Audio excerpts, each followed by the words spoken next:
जय हिंद दोस्तों, नमस्कार। आप सभी का स्वागत है रोजगार विद प्रमोद यूट्यूब चैनल पर। जैसा कि दोस्तों आप सभी लोग जानते हैं कि हम लोग एसएससी जीडी का मैथ का प्रैक्टिस सेट कर रहे थे, जो कि प्रीवियस ईयर क्वेश्चन, ठीक है। तो प्रीवियस ईयर के क्वेश्चन का हम लोग प्रैक्टिस कर रहे थे दोस्तों। जो आज का सेट स्टार्ट होने जा रहा है साथियों, वह सेट नंबर 12 है। हम लोग इसके पहले 11 सेट बहुत ही बेहतरीन तरीके से कंप्लीट कर चुके हैं। जिन भाइयों ने अगर नहीं देखा है, डिस्क्रिप्शन में लिंक मिलेगा, आप देख लीजिएगा। उसका एक प्रॉपर तरीके से हमने एक प्लेलिस्ट बना दिया है, वहां से आप बिल्कुल आसानी से देख सकते हैं दोस्तों।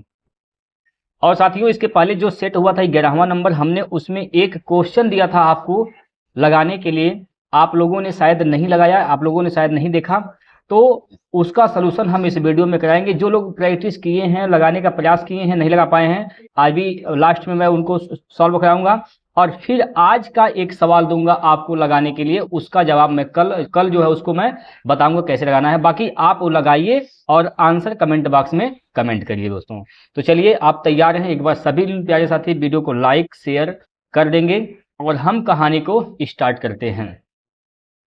साथियों, इसमें आपको टोटल कितने प्रश्न मिलते हैं? 20 प्रश्न मिलते हैं। तो इन 20 प्रश्नों में से आप कितने प्रश्न अपने मन से बना पाते हैं, आप लोग कमेंट करके जरूर बताइएगा। तो चलिए दोस्तों, आपके सामने पहला क्वेश्चन आ गया है, बताएंगे इसका राइट आंसर क्या होगा। आपके सामने दोस्त पहला प्रश्न है और इसका आंसर बताएंगे क्या होगा इस प्रश्न का बिल्कुल सही आंसर। सबसे पहले प्रश्न को पढ़ेंगे। कहा है कि एक व्यक्ति 6 किलोमीटर प्रति घंटा की गति से चलता है और 4 घंटे में एक निश्चित दूरी तय करता है। यदि व्यक्ति अपनी गति बढ़ाकर 8 किलोमीटर प्रति घंटा कर देता है तो उसी दूरी को तय करने में उसे कितना समय लगेगा। बहुत ही सिंपल प्रश्न, बहुत ही बेहतरीन सा प्रश्न आपके सामने दिया गया है दोस्तों। चलिए, आप जानते हैं प्यारे मित्रों कि दूरी बराबर क्या होता है? डिस्टेंस बराबर होता है स्पीड गुना टाइम। क्या इस बात में आपको कोई दिक्कत परेशानी है? क्या बताएंगे, यह चीज आप जानते हैं कि नहीं जानते हैं? डिस्टेंस इक्वल टू क्या होता है साथियों? स्पीड गुना टाइम होता है। इस बात से आप भली भांति परिचित हैं। सबसे पहले आपका काम क्या होगा, यहां से निकालना है क्या चीज? यहां पर आपको निकालना पड़ेगा दोस्तों दूरी। दूरी कैसे निकालेंगे? डिस्टेंस बराबर क्या होता है? स्पीड गुना टाइम। स्पीड क्या भैया? तो स्पीड आपको है भैया 6 किलोमीटर प्रति घंटा और समय कितना है? तो 4 किलोमीटर 4 घंटे, ठीक है। तो दूरी क्या हो जाएगा दोस्त? दूरी यहां से क्या हो जाएगा? 6 चौको 24 किलोमीटर। दूरी कितनी हो जाएगी? तो 24 किलोमीटर की टोटल यहां से दूरी आ गई। अब कहा है कि अब यही जो गति था 6 किलोमीटर प्रति घंटा, उसको बढ़ाकर क्या कर दिया है? 8 किलोमीटर प्रति घंटा कर दिया है। तो अब कितना समय लगेगा इसी दूरी को तय करने में, 24 किलोमीटर को दूरी तय करने में, ठीक है। टाइम निकालना है। टाइम निकालने के लिए क्या करेंगे आप? डिस्टेंस अपॉन स्पीड कर देंगे। डिस्टेंस क्या है दोस्त? डिस्टेंस यानी दूरी 24 है, स्पीड क्या है साथियों? तो स्पीड हो जाएगा 8 है। 8 तिया 24, 3 घंटे का समय लगेगा। कितने घंटे का समय लगेगा दोस्तों? 3 घंटे का समय लगेगा। ऑप्शन नंबर 3 इसका बिल्कुल सही आंसर हो जाएगा। कोई दिक्कत परेशानी है तो बताइए। इसमें आपको तनिक भर भी दिक्कत है तो आप हमें बता सकते हैं। फिलहाल हम लोग आगे चलते हैं। अगला प्रश्न चला आपके सामने है यहां पर इस प्रकार से। अगर आप वीडियो को देखकर लगा रहे हैं, समझ रहे हैं, तो ये समझिए कि आपका सिलेक्शन पक्का है। और आप इसको देख रहे हैं सिर्फ, तो कहीं ना कहीं आप रास्ता भटक रहे हैं दोस्तों। इसलिए मैं हमेशा कहता हूं, जब भी आप प्रैक्टिस करने बैठ रहे हैं तो आप अपने साथ में पेन और पेपर अवश्य लेकर बैठेंगे, ठीक है। देखिए, दूसरा प्रश्न यहां पर दिया गया है। 2 वर्षों के लिए एक राशि पर चक्रवृद्धि ब्याज, जो कि चक्रवृद्धि ब्याज कैसे लग रहा है? वार्षिक रूप से संयोजित है। कितने कितने रुपए चक्रवृद्धि ब्याज है? 967.5 रुपए हैं। यदि ब्याज की दर 15% वार्षिक है तो राशि कितनी है? राशि बताना है यहाँ पर कितना है दोस्त। चलिए देखिए, एक कोई मूलधन था, हमें नहीं पता है। हमें दोस्तों उस मूलधन के बारे में बिल्कुल भी नहीं पता है। तो हम क्या करेंगे, ऐसे प्रश्न को हल करने के लिए जो रेट दिया है इसी को हम क्या करेंगे, भिन्न में बदल देंगे। 15% का मतलब होता है 3/20। क्या होता है दोस्तों? 3/20 होता है। बहुत ध्यान से समझिएगा। और ऐसे प्रश्न जितने भी आपके सामने मिल रहे हैं उसको इसी तरह से लगाने का प्रयास करिएगा। हम मूलधन क्या मानेंगे, जो नीचे यहाँ पर दिया गया है 20, हर में जो मान दिया रहेगा उसी का स्क्वायर मूलधन मानेंगे। अगर 2 वर्ष है तो स्क्वायर मूलधन मानेंगे, 3 वर्ष है तो उसका क्यूब मूलधन मानेंगे। तो यहाँ पर तो 2 वर्ष है, इसलिए हम मूलधन को मानेंगे 20 का स्क्वायर। तो 20 का स्क्वायर क्या होता है दोस्तों, 20 का स्क्वायर होता है 400। मूलधन क्या मान लिए हमने, ये माना मूलधन है, माना गया मूलधन है, वास्तविक मूलधन नहीं है। ठीक है, 2 साल की बात है, 2 टांगे ऐसे प्यारे प्यारे सुंदर सुंदर 2 टांगे ऐसे खींचेंगे। ये पहला साल हो गया और ये दूसरा साल हो गया। क्लियर है। 400 पर 3/20 के हिसाब से पहले साल कितना ब्याज मिलेगा भैया, तो देखिए कितना मिलेगा, 60 रुपए ब्याज मिलेंगे। कितने मिलेंगे, 60 रुपए। ठीक है, कितने मिलेंगे दोस्तों, 60 रुपए मिलेंगे। दूसरा साल में जब जाएंगे, दूसरा साल क्या करेगा, इस 400 पर ब्याज लेगा करेगा 3/20 के हिसाब से, यानी 60 रुपए ब्याज लेगा। लेकिन दूसरा साल इस 60 रुपए पर भी, इस 60 रुपए पर भी ब्याज लेगा, क्योंकि चक्रवृद्धि ब्याज, ब्याज के ऊपर ब्याज लगता है। तो इसका 60 का भी 3/20 निकालेंगे तो क्या हो जाएगा, 20 तिया 60, 3 तिया 9 हो जाएगा। कितना हो जाएगा दोस्तों, 9। अब ये टोटल जो हो गया यहां से लेकर यहां तक, ये टोटल क्या हो गए, ये सभी के सभी क्या है दोस्तों, ये है चक्रवृद्धि ब्याज। तो चक्रवृद्धि ब्याज क्या हो जाएगा, 60 + 60 120 + 9 129, 129 चक्रवृद्धि ब्याज हो गया। और चक्रवृद्धि ब्याज दिया है कितना, 967.5, यानी 129 का मान क्या हो जाएगा, 967.5। क्लियर है। तो क्या पूछा गया है, वह राशि बताइए, वह राशि क्या माना गया है, 400 अनुपात। तो 400 का मान निकाल लेंगे यहां से, 400 का मान निकालिए, क्या हो जाएगा, 967.5 बटे में 129 गुना में कितना, 400, गुना में क्या चीज, 400 हो जाएगा। अब देखिए यहां से जब भाग दीजिएगा, यहाँ पर पहले नंबर इससे यहाँ पर कैंसिल हो जाएगा। ठीक है, इससे भाग देंगे तो कितनी बार में जाएगा, यहाँ पर इसे जब भाग दीजिएगा दोस्तों, यहाँ पर 75 बार में कट जाएगा। ठीक है, 75 का गुना 40 में कर दीजिए तो क्या हो जाएगा, एक तो जीरो होगा करेगा, 75 का गुना इस 40 में करेंगे तो जीरो होगा, और 4 पंजे 20 की जीरो हासिल का 2, 4 सते 28 2 30, यानी कितना हो जाएगा दोस्तों, 3000। कितना, 3000 इसका राइट आंसर होगा। जो मूलधन है दोस्त वो क्या है दोस्त, वो है 3000 रुपए। क्लियर है, क्या इसमें कोई दिक्कत आपको, बताएंगे, कमेंट करेंगे दोस्तों। अगर ये सवाल आपको समझ में आया है तो एक बार सभी दोस्त वाई टाइप करेंगे जिनको सवाल समझ में आया है। जिनको सवाल समझ में आया है दोस्तों एक बार वाई टाइप कर देंगे फटाफट। चलिए बहुत बढ़िया दोस्तों। आइए अगला प्रश्न देखिए। अगला प्रश्न चला आपके सामने इस प्रकार से दिया गया है। चलिए बताइए इसका आंसर क्या होगा। बहुत ही बेहतरीन सा प्रश्न है, अब बहुत सिंपल सा प्रश्न है दोस्त। चलिए भैया, एक वृत्त की परिधि और व्यास के बीच का अंतर क्या है, 12 सेंटीमीटर। तो वृत्त का क्षेत्रफल कितना है। एक वृत्त है जिसकी परिधि और व्यास इनके बीच का अंतर क्या है, तो 12 सेंटीमीटर है। 12 सेंटीमीटर है तो वृत्त का क्षेत्रफल पूछा गया है। वृत्त की परिधि चेला होता क्या है, 2πr होता है, 2πr होता है, ये तो परिधि। व्यास क्या होता है, त्रिज्या का व्यास क्या होता है दोस्तों, व्यास जो होता है वो त्रिज्या का 2 गुना होता है। कितना गुना होता है, त्रिज्या का 2 गुना व्यास होता है। यानी हम कह सकते हैं यहां से 2r ये व्यास हो गया। क्लियर है। इन दोनों के बीच का अंतर क्या दिया है, 12 दिया है, 12 दिया है। यहां से देखिए 2r कॉमन ले लीजिए, 2r कॉमन ले लीजिए, तो 2r कॉमन लेंगे तो यहां से क्या बचेगा, पाई, अब माइनस के यहाँ से क्या बचेगा, 1 बचेगा, बराबर इधर क्या हो जाएगा, 12 हो जाएगा।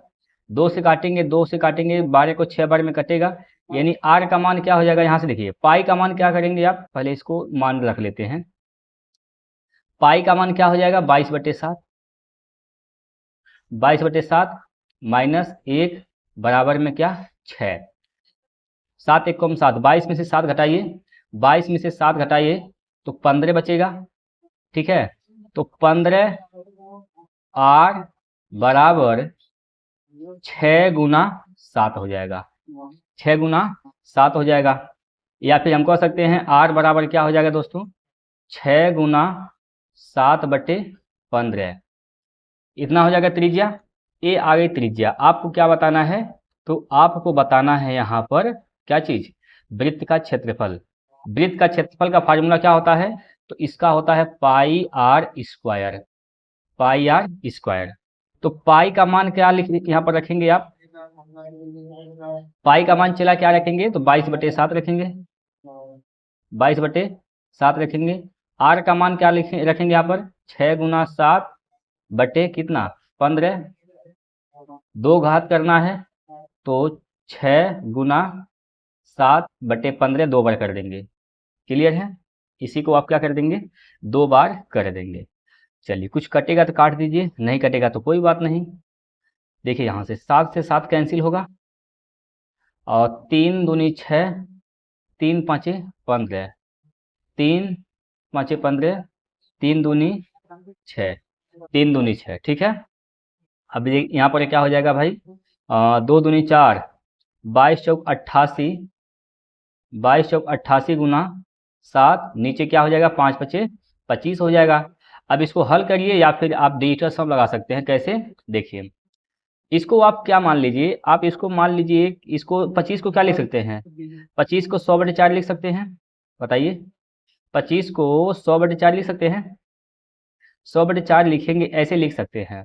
ये 4 चल जाएगा ऊपर, कहाँ चल जाएगा दोस्त, 4 चला जाएगा ऊपर, तो 4 का यहाँ पर कर देंगे गुना, 4 का गुना कर देंगे। अब देखिए इकाई के अंक से हल करेंगे, 4 सते 28, इकाई का अंक क्या हो जाएगा 8, 8 अठाएँ, यहाँ पर इकाई का अंक 8, 8 अठाएँ 64, इकाई का अंक क्या आएगा दोस्तों 4 आएगा, इकाई का अंक 4 आएगा, और भी आएगा दशमलव में, 2 स्थान पर दशमलव लगेगा। एक ही विकल्प में आपको मिल रहा है यहाँ पर ऑप्शन नंबर 2 में, तो ऑप्शन नंबर 2 इसका राइट आंसर हो जाएगा। क्लियर है। देखिए दोस्त, सवाल लगाने की बात नहीं है, आपको सवाल समझ में आया है, आपको दिमाग कैसे लगाना कि हम समय बचा लें, बात समझ पा रहे हैं, आपको समय बचाना है दिमाग लगाकर। तो ऐसे आप प्रैक्टिस करेंगे तो आप कहीं ना कहीं समय बचा लेंगे और पेपर में बढ़िया नंबर कर पाएंगे। ठीक है, बताइए यस और नो। ठीक है, चलिए आगे चलते हैं, और अगला क्वेश्चन आपकी स्क्रीन पर लेते हैं, प्रश्न नंबर 4। चलिए भाई, प्रश्न नंबर 4 जो कि बहुत ही बेहतरीन सा प्रश्न है, क्या कहा इसमें, दो अभाज्य संख्याओं x और y, x less than y, यानी x का जो मान है y से क्या है छोटा है, इसका लघुत्तम समापवर्तक 145 है, तो 10x - y का मान बताइए। अब भैया यहाँ से आप देख रहे हैं कि एलसीएम जो है, एलसीएम लोवेस्ट कॉमन मल्टीप्लाई बोलते हैं या लघुत्तम समापवर्तक बोलते हैं हिंदी में, कितना है 145 है, 145 है, ठीक है 145 है। क्लियर है। अभी 145 है, इसका लॉस 2 संख्याएं हैं, जो कि यक्स एक संख्या कौन है y है, तो यक्स का जो मान है y से क्या है छोटा है, ठीक है, यक्स का जो मान है y से क्या है छोटा है, तो इसको आप फैक्टर कर सकते हैं, इसका फैक्टर कर देंगे अगर 145 को लिख सकते हैं क्या चीज, 145 का फैक्टर करिए, 3 से काटिए, 3 चौको 12, नहीं 3 से 5 नहीं कटेगा, 3 से 5 से कटेगा, यह इसको 5 से काटेंगे, 5 से काटिएगा तो 5 दूनी 10, सॉरी हाँ 5 दूनी 10, 5 9 45, यानी क्या हो जाएगा 29 गुना 5 हो जाएगा, 29 गुना 5, इसका 2 फैक्टर बन के आ गए, एक 29 और एक 5। तो इसमें कहा कि यक्स और वाई 2 संख्या हैं, तो यक्स जो है वाई से छोटा है, अगर एक संख्या यक्स है और एक संख्या वाई है, यक्स वाई से छोटा है, अगर यक्स 5 मानते हैं तो वाई क्या हो जाएगा बताइए, वाई हो जाएगा 29, हो जाएगा 29, कोई दिक्कत कोई डाउट नहीं है।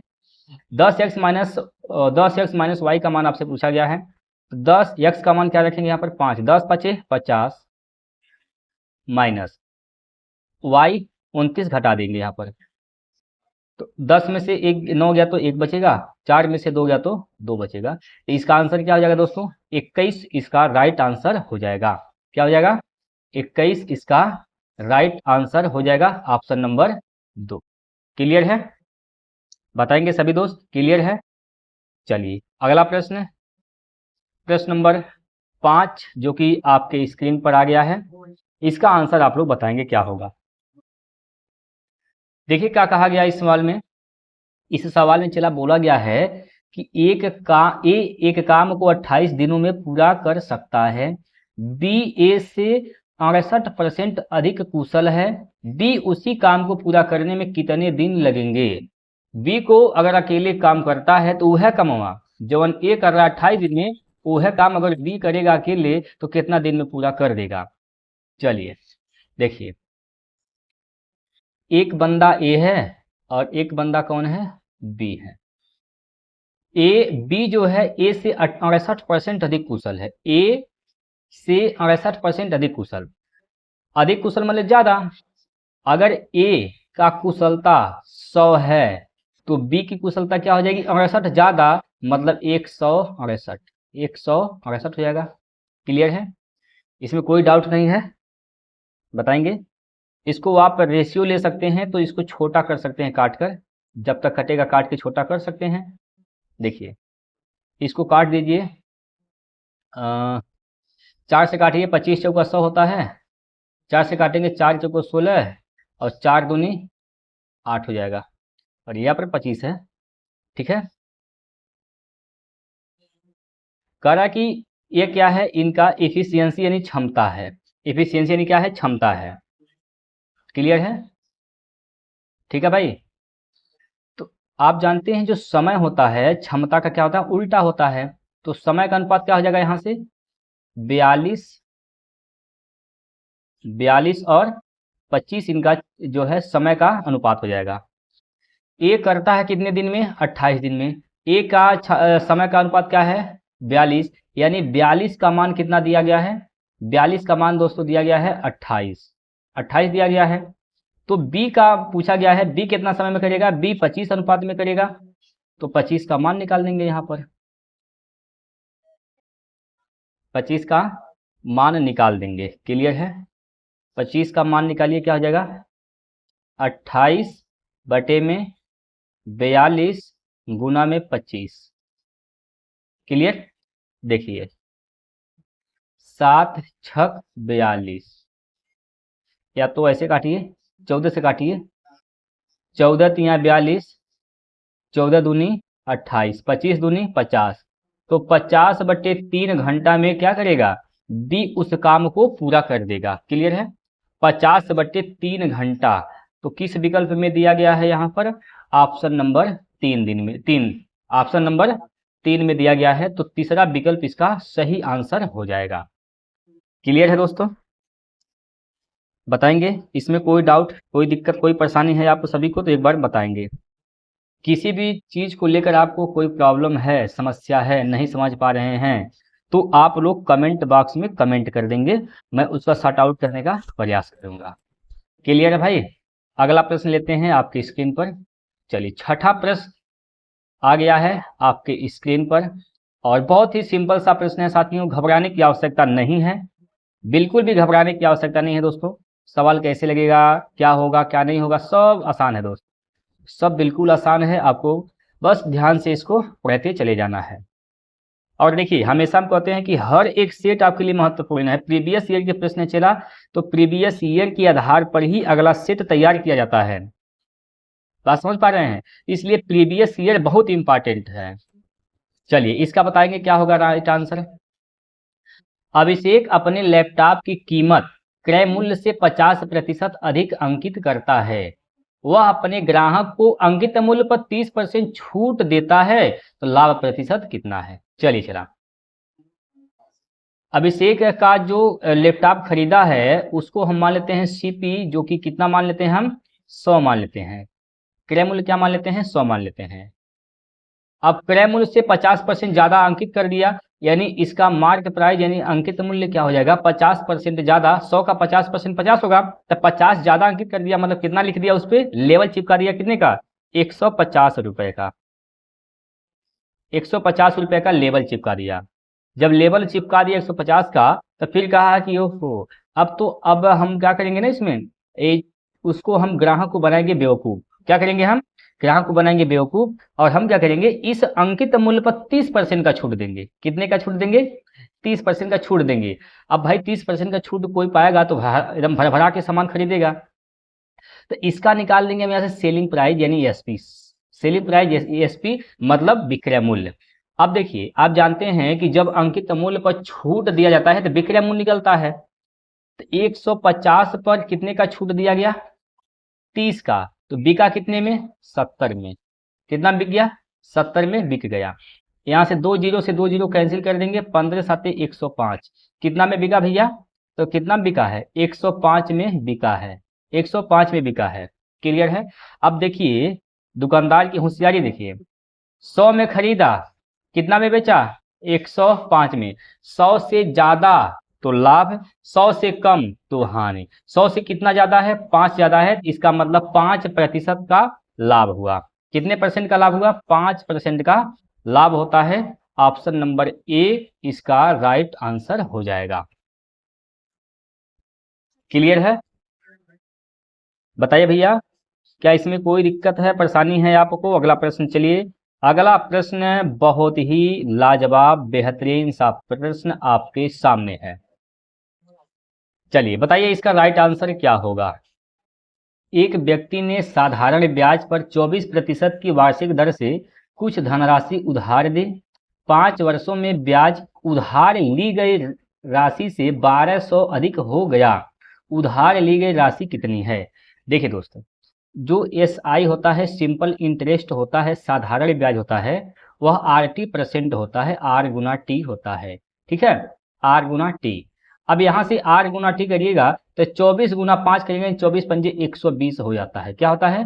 120 होता है। 120% हुआ। ठीक है, अभी इसको आप भिन्न बदलेंगे, 120% को भिन्न बदलेंगे तो क्या हो जाएगा? 120/100 कर देंगे। सिंपल सी बात है, 120/100 कर देंगे। 0 0 हो गया। और 2 से काटेंगे 2 पंजे 10, 2 से काटेंगे 2 छक्का 12। यानी सिंपल सी बात है, यहाँ से आ जाएगा क्या चीज? 6/5। 6/5। अब देखिए, ये जो नीचे का मान है 5, ये है मूलधन, और ये क्या है? कितना हो गया है यहाँ पर?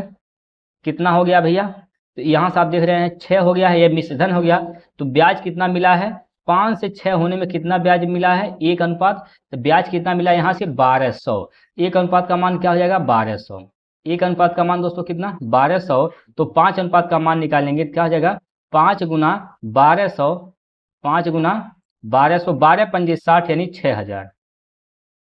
कितना हजार? तो 6000 मूलधन है। ऑप्शन नंबर 3 इसका सही आंसर हो जाएगा। क्लियर? 6000 रुपये इसका राइट आंसर है दोस्तों। चलिए अगला प्रश्न, और प्रश्न नंबर 8 लेते हैं आपके स्क्रीन पर। चलिए भाई, 8वां प्रश्न जो दिया गया है यहाँ पर इस प्रकार, एक बार सभी लोग इसका आंसर बताएंगे। देखिए, हम हमेशा ही कहते हैं जरा कि आप क्या करिए, 30 से 40 सेकंड का समय लीजिए सवाल को हल करने में। 30 से 40 सेकंड का, 30 से 40 सेकंड में सवाल को लगाने का प्रयास करिए। इतना प्रैक्टिस करिए ससुरा इहो समय ज़्यादा लगने लगा, इहुस कम में हो जाए। ठीक है, चलिए पढ़िए पहले सवाल को। एक बैग का विक्रय मूल्य 1056 रुपये है और लाभ प्रतिशत 120 लाभ प्रतिशत 20% है। यदि विक्रय मूल्य 800 रुपये है तो हानि प्रतिशत बताइए। लो भैया आ जाओ इधर। एक बैग का विक्रय मूल्य क्या है?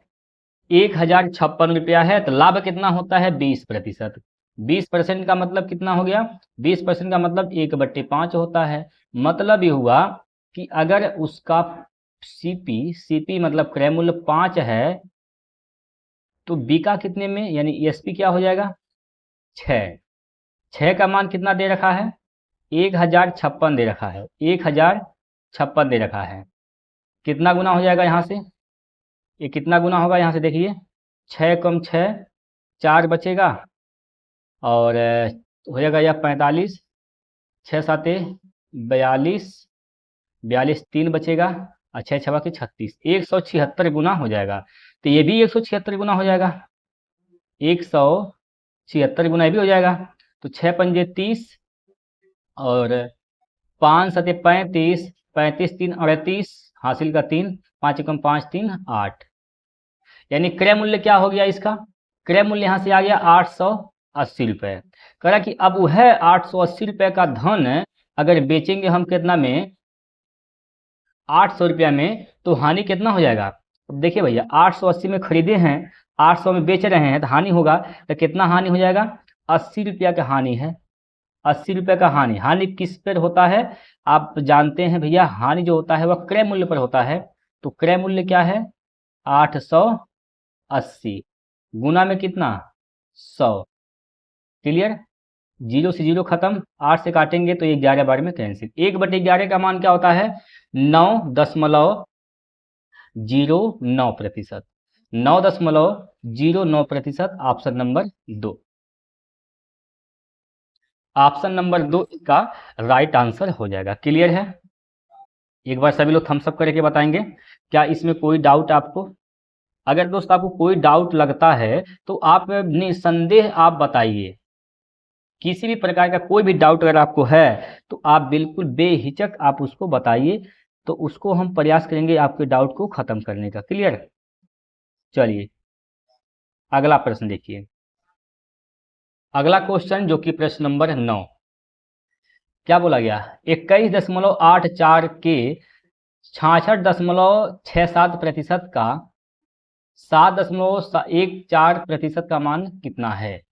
चलिए बहुत ही बेहतरीन सा प्रश्न है। 21.84 का 66.67% का 7.14%। अब इसका मान आपसे पूछा गया है। अब देखिए अगर इसका मान पूछा गया है तो आप गुना ही करना है, तो जब गुना ही करना है तो आप इकाई का अंक देख लीजिए। देखिए इकाई का अंक कितना हो रहा है, यहाँ से 4 7 28, इकाई का अंक यहाँ से आ गया 8। अब यहाँ से क्या है 4 है, 8 चौको 32, इकाई का अंक कितना आ गया 2 आ गया। जब इकाई का अंक 2 आ रहा है तो इसका मतलब हल करेंगे तो उत्तर का इकाई अंक क्या आएगा 2 आएगा। अब देखिए जिसका इकाई अंक 2 है वह सही है, ऑप्शन नंबर 2 इसका राइट आंसर हो जाएगा। काहे को इतना कैलकुलेशन करना भैया बताइए, जब हमारा यूनिट डिजिट कंसेप्ट पे ही सवाल हल हो रहा है तो काहे हम इतना लफड़ा पालें। इसीलिए हम हमेशा कहते हैं कि यूनिट डिजिट कंसेप्ट और डिजिटल सम, विभाज्यता का नियम, ये सभी के सभी आपको आने चाहिए। एक बार आप बताएंगे कि आपको आता है कि नहीं आता है, अगर नहीं आता है तो आप कमेंट करेंगे तभी मैं आपको बताऊंगा। तो इसलिए मैं आपके कमेंट का इंतजार करता हूं, और आपको नहीं आता है तो बताएंगे तो मैं प्रयास करूंगा कि आपको भली भांति समझा दूं। ठीक है, और हाँ आप लोग किस किस शहर से हैं, आप लोग जरूर बताइए हमें कि किस किस शहर से हैं जो इस वीडियो का आनंद ले रहे हैं, लाभ ले रहे हैं। इस शिक्षा का आप लोग, इस शिक्षा को दोस्त आप मूल्यवान बना रहे हैं, बताएंगे। चलिए हम आगे चलते हैं, अगला क्वेश्चन आपके स्क्रीन पर लेते हैं, प्रश्न नंबर 10। देखिए भाई 10वां प्रश्न है जो कि बहुत ही बेहतरीन सा क्वेश्चन दिया गया है। अच्छा कुछ लोग ऐसे होंगे कह रहे भैया ऐसा प्रश्न पूछेगा, तब मेरे भाई ऐसा प्रश्न पूछेगा नहीं, ऐसा प्रश्न पूछा जाता है, क्योंकि यह है प्रीवियस ईयर। आप प्रीवियस ईयर उठाइए, देखिए क्या यह क्वेश्चन मिल रहा है, नहीं मिलेगा तो बताइएगा। ऐसे ही प्रश्न पूछे जाते हैं और आप लोगों से बन नहीं पाते हैं, कहते लो भैया ये तो बड़ा आसान था। आसान था नहीं दोस्त, उसको आसान बनाया जा रहा है। ठीक है, देखिए कहा गया किसी वस्तु का क्रय मूल्य 360 रुपये है, यदि लाभ प्रतिशत 8% है तो लाभ का मान बताइए। लो भैया बहुत बेहतरीन सा प्रश्न है। 360 इसका क्या है क्रय मूल्य, क्या पूछा लाभ का मान बताना है। लाभ का कितना का लाभ है 8% का, तो 8% का मान निकाल दीजिए। 8% का मान निकालिएगा तो यहाँ से 0 से 0 कैंसिल, और 8 छक 48, इकाई का अंक क्या आएगा 8 आएगा। ठीक है, इकाई का अंक क्या आएगा दोस्तों 8 आएगा, तो एक ही ऑप्शन में इकाई का अंक 8 है, ऑप्शन नंबर 3। कोई दिक्कत, बताइए, कोई दिक्कत, कोई परेशानी, कोनो समस्या है भैया? बताइए, कोई दिक्कत परेशानी है? एक बार अगर सवाल समझ में आया है तो एक बार सभी लोग ईमानदारी से कमेंट बॉक्स में वाई टाइप करेंगे, जिनको सवाल समझ में आया है। जल्दी से कमेंट बॉक्स में वाई टाइप करेंगे जिनको सवाल समझ में आया है। चलिए दोस्तों, अगला प्रश्न है जो कि यहाँ पर है प्रश्न नंबर 11। और देखिए, लास्ट में आपको एक क्वेश्चन देंगे हम, आपको खुद से लगाने के लिए, और कल जो सवाल हम दिए थे उसका सलूशन बताएंगे और एक सवाल आपको देंगे। इससे क्या होगा कि आपकी जो रूटीन है वह बेहतरीन तरीके से बनी रहेगी और आप अलग टाइप के सवाल भी लगा पाएंगे, उसका प्रैक्टिस हो जाएगा आपका। ठीक है, चलिए अब यहाँ पर बताइए भैया, 11वां क्वेश्चन क्या दिया है? पहले 17 प्राकृतिक संख्याओं के वर्गों का औसत बताइए। चलिए, पहले 17 प्राकृतिक संख्या के वर्गों का औसत कितना होगा? पहले 17 यानी 1 से लेकर 17 तक, 1 से लेकर 17 तक प्राकृतिक संख्या के वर्गों का औसत बताना है।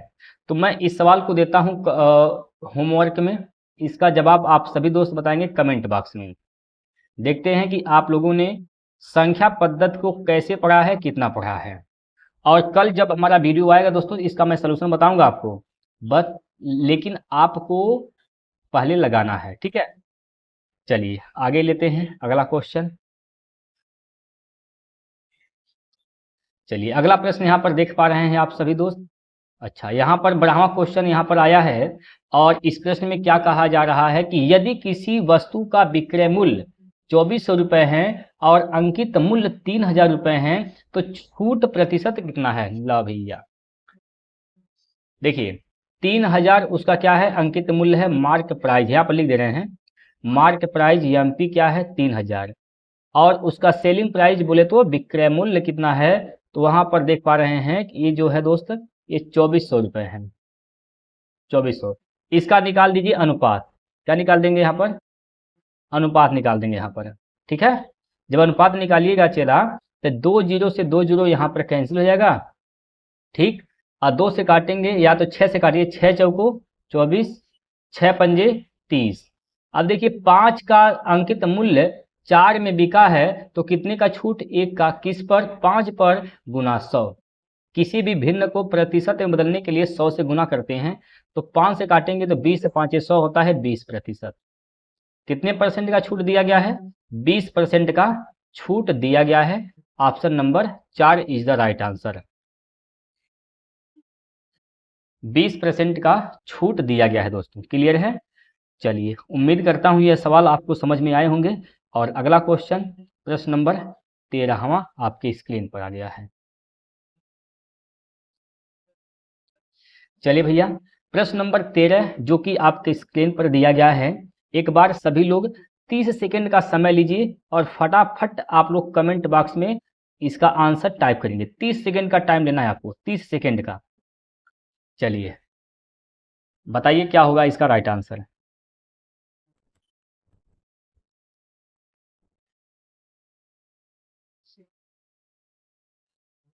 देखिए दोस्तों, यहाँ पर कहा गया है कि निम्नलिखित में से कौन सी संख्या 9 से विभाज्य है।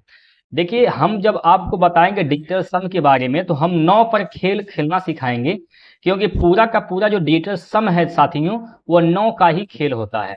तो कुछ बातें हम यहीं पर सिखा देते हैं आपको। चलिए, डिजिटल सम या 9 से विभाज्यता दोनों एक ही बात है। जैसे मान लीजिए हम कहते हैं भैया 45 है, क्या बोल दिए? 45। अभी कहते हैं इसको जब आप 9 से भाग देंगे तो ये क्या है? 9 से कटेगा? आप कहेंगे बिल्कुल कटेगा, कटेगा। 9 पंजे 45, 5 बार में कट जाएगा। क्लियर है? 5 बार में यह कट जाएगा। ये तो बात सही है। आपने छोटा संख्या देखा, 9 से भाग करके बता दिया फटाफट। अगर हम यही कह दें 4 6 8 7 5 2, अब बताइए क्या अगर इसको हम 9 से भाग देते हैं तो यह संख्या 9 से कटेगी?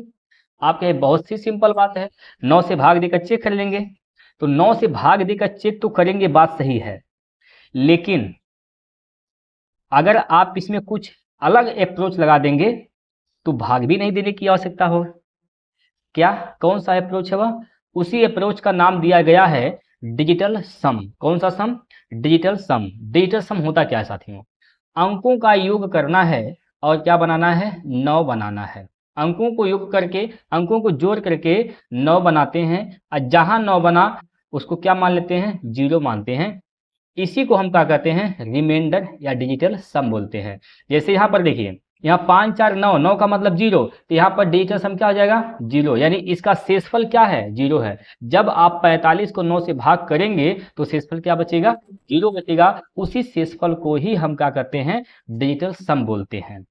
यानी ये अगर डिजिटल सम 0 है तो वह 9 से विभाज्य है। अगर डिजिटल सम कुछ आ रहा है तो इसका मतलब आप 9 से भाग देंगे तो उतना शेष बच जाएगा। बात समझ पाए? ठीक है। जैसे यहाँ पर देखिए, जोड़ के क्या करना है? यहाँ पर 7 बनाने हैं, 7 2 सॉरी, जोड़ के यहाँ पर 9 बनाने हैं, 7 2 9 खत्म हो जाएगा, 5 4 9 खत्म हो जाएगा, 8 और 6 14, 14 का डिजिटल सम क्या हो जाएगा? 5 हो जाएगा। यानी जब इस पूरी की पूरी संख्या में आप 9 से भाग लगाएंगे तो आपको शेषफल क्या बचेगा? आपको शेषफल मिलेगा दोस्तों 5। तो इसको हम क्या कहेंगे? शेषफल, और इसी को कहते हैं डिजिटल सम। बात समझ पाए? यहाँ पर बोला गया है कि 9 से विभाज्य हो, ऐसी हमें संख्या बतानी है। तो चेक करिए किसका डिजिटल सम 0 आ रहा है। 0 का मतलब 9 बन रहा है। तो चेक कर लीजिए यहाँ पर, देखिए 4 4 8 1 9, इसका डिजिटल सम क्या बन रहा है? 7 बन रहा है, माने यह 9 से नहीं कटेगा। यहाँ पर आइए, 4 4 8 1 9, इसका डिजिटल सम क्या आ रहा है? 2 आ रहा है, ये भी 9 से नहीं कटेगा। यहाँ पर आइए, 1 3 4 1 5 4 9, इसका डिजिटल सम क्या आ रहा है? 9, 9 का मतलब वो क्या होता है? 0। तो ये संख्या जो है यह 9 से विभाज्य है। तो ऑप्शन नंबर 3 इसका राइट आंसर हो जाएगा। क्लियर है? ऑप्शन नंबर 3 इसका राइट आंसर हो जाएगा। बाकी आप चेक करना चाहते हैं तो चौथा विकल्प को चेक कर सकते हैं। देखिए 4 5 9 खत्म, 2 1 3, तो इसका डिजिटल सम क्या बन रहा है? 3 बन रहा है, इसलिए चौथा विकल्प भी 9 से नहीं कटेगा। उम्मीद करता हूं कि ये सवाल आपको समझ में आया होगा। डिजिटल सम जो कंसेप्ट है, हल्का फुल्का आपको बताने का प्रयास किया हूं, वो आपको समझ में आ गया होगा। एक बार थम्स अप कर देंगे दोस्तों अगर समझ में आया है। एक बार कमेंट बॉक्स में वाई टाइप कर देंगे फटाक दे। आगे बढ़ते हैं हम लोग। चलिए बहुत बढ़िया, अगला क्वेश्चन लेते हैं, जो कि प्रश्न नंबर क्या है दोस्तों? प्रश्न नंबर आपके सामने है 14वां नंबर। प्रश्न नंबर 14 आपकी स्क्रीन पर दिया गया है दोस्तों। आइए, ऐसे प्रश्न जब भी आपके सामने आएंगे तो इसको लगाते कैसे हैं देखिएगा। इसका मतलब क्या है? 2/6 है भाई। अगर इसको आप देखेंगे ध्यान से, इसको देखिएगा तो क्या है? 2/3 है, सॉरी 2/3 है। तो इसको आप ऐसे नहीं लिख सकते हैं क्या? 2/1 माइनस का 2/3।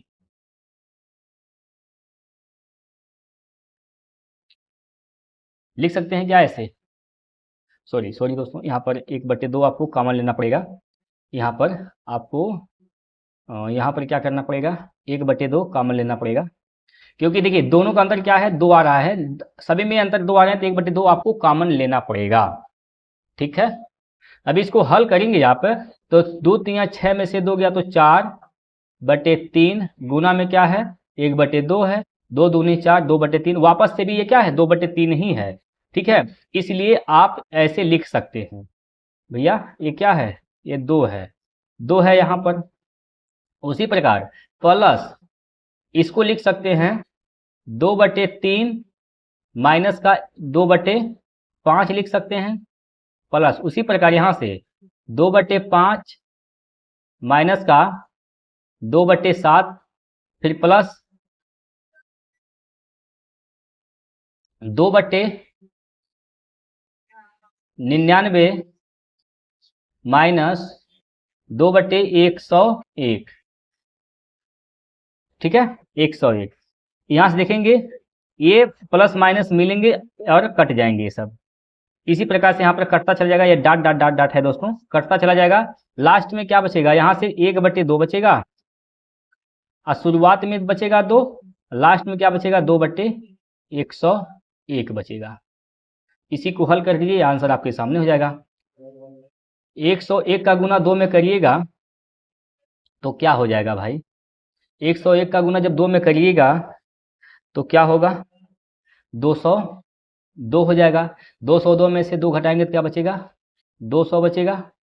200 बटे 101 गुना में क्या है, 1/2 तो है ही है बाहर ये वाला, 2 से भाग करेंगे तो 100 बार में कैंसिल, यानी 100 बटे 101, 100 बटे 101 इसका राइट आंसर है ऑप्शन नंबर 3। ऑप्शन नंबर 3 इसका राइट आंसर है दोस्तों। क्लियर है, बताइए। चलिए अगला प्रश्न देखिए भैया।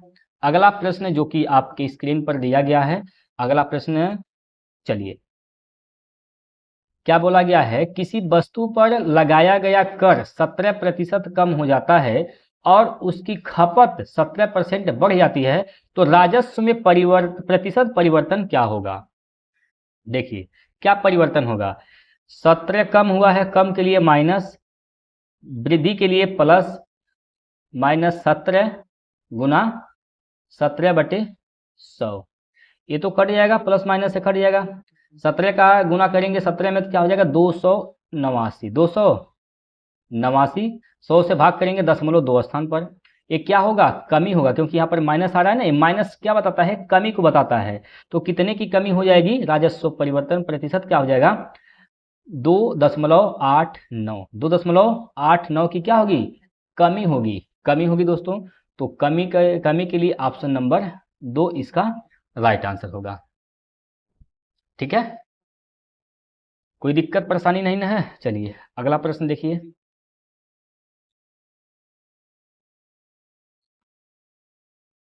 चलिए भैया अगला प्रश्न है जो कि 16वां नंबर प्रश्न यहाँ पर दिया गया है। पी क्यू और आर का अनुपात 6:5:9 है। 3 संख्याएं हैं, पी है, क्यू है और आर है। इनके अनुपात क्या दिए गए हैं, तो 6, 5 और 9 दिया गया है। उनका योग क्या है, 400 है। तो पी और आर के बीच का अंतर बताइए। सबका योग क्या है, 400 के बराबर है। तो देखिए 9, 5, 14, 6, 20, 20 अनुपात का मान क्या दे रखा है, तो 20 अनुपात का मान दे रखा है 400, 20 20 में 400, एक अनुपात का मान क्या हो जाएगा, 20 हो जाएगा। तो पी और आर के बीच का अंतर क्या होगा, पी और आर के बीच का अंतर क्या होगा, 6, 3, 9, 3। तो 3 अनुपात का मान निकालेंगे, 3 गुना 20 कर देंगे तो क्या हो जाएगा, 30 गुना 20 3 60, 60 इसका राइट आंसर है ऑप्शन नंबर 1। ठीक है भाई, चलिए अगला प्रश्न लेते हैं। प्रश्न नंबर 17, 17वां प्रश्न आ गया है आपकी स्क्रीन पर। अनिल एक काम को 80 दिनों में कर सकता है, 30 दिनों में अनिल कुल काम का कितना प्रतिशत कर सकता है। चलिए भैया, उसके काम कितने हैं, 80 काम हैं, 30 दिन तक काम किया है, तो 80 का 30 दिन, मतलब 80 में से 30 दिन, कितना परसेंट काम किया है वह, कितना परसेंट काम कर दिया, कटेगा, 4 से काटेंगे 4 दूनी 8, 4 से काटेंगे तो 25 चौका 100, 25 तियाँ 75/2, तो 37.5% काम कर सकता है। कितना परसेंट काम कर सकता है, 37.5% काम कर सकता है। क्लियर, चलिए भाई अगला प्रश्न देखिए।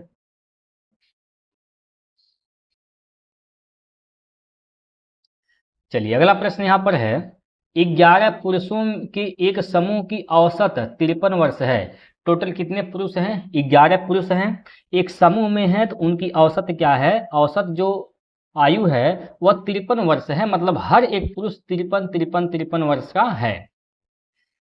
दो पुरुष समूह छोड़ देते हैं और समूह की औसत आयु 1 बढ़ जाती है। छोड़ने वाले दो पुरुषों की औसत आयु कितनी है। चलिए भाई, क्या कहा कि 11 पुरुष हैं जिनकी औसत आयु क्या है, 53 है। औसत आयु क्या है दोस्तों, 53 वर्ष, यह क्या है, औसत आयु है। क्लियर है, यह औसत आयु है। अब इसमें से 2 पुरुष छोड़ दिए, जब 2 पुरुष छोड़ देते हैं तो उनकी जो औसत आयु है 1 वर्ष बढ़ जाती है। 1 वर्ष क्या होती है दोस्तों? 1 वर्ष बढ़ जाती है। अब देखिए, जो व्यक्ति छोड़े हैं 2 पुरुष, उनके निकलने से 1 वर्ष आयु में क्या हुआ है? बढ़ा है। इसका मतलब ये हुआ कि जो निकले हैं छोड़ के, उनकी आयु क्या रही होगी? 53 साल से कम रही होगी। क्या रही होगी? 53 साल से कम रही होगी। कितना कम रहा होगा भैया? 2 लोग छोड़े हैं, तो 2 लोगों को छोड़ने की वजह से औसत आयु में कितने की बढ़ोतरी हुआ है? 1 का। तो 2 लोगों के हिसाब से कितने, 2 लोगों के आयु में कितने की कमी बढ़ी होगी? 2 लोगों के निकलने से आयु में कितनी बढ़ी होगी? तो बढ़ी होगी कितनी? 1 का गुना 2 में कर लीजिए, 2 का। 2 बड़ा होगा, मतलब एक क्या है, ये जो 53 में से 2 घटाएंगे हो जाएगा 51, और ये जो है दोस्तों 2 लोगों का क्या हो जाएगा यहाँ पर?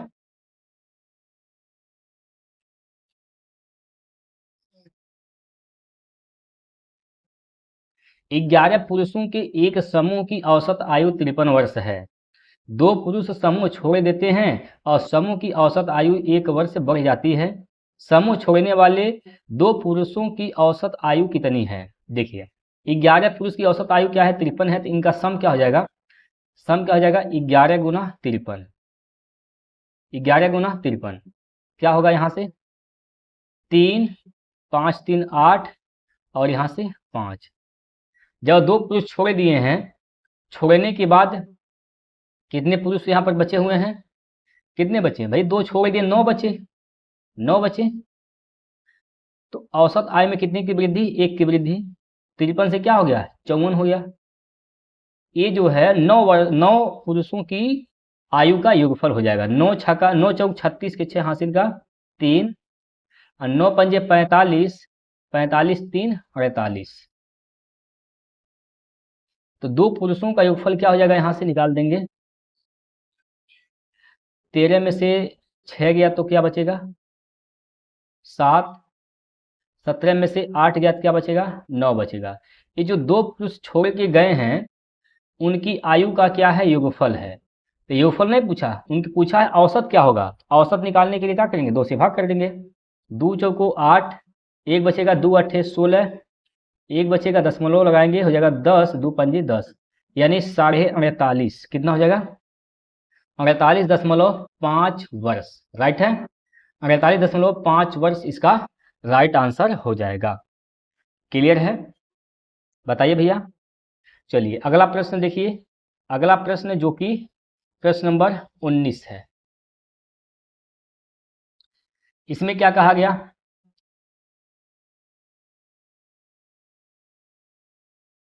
इसमें कहा गया है कि ऐसी कितनी 2 अंकी संख्याएं हैं जो 8 से विभाज्य हैं। ऐसी कितनी 2 अंकी संख्याएं हैं जो 8 से क्या है? प्रॉपर विभाज्य हैं।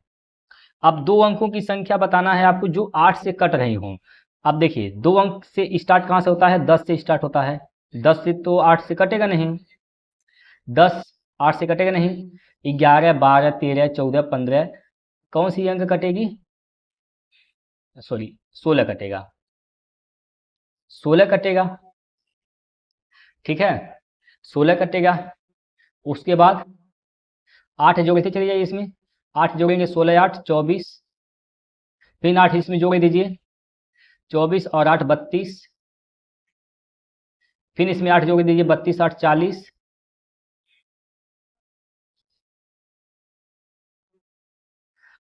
8 पचे 40, 8 छक 45, पहाड़ा पढ़ते चले जाइए 8 का।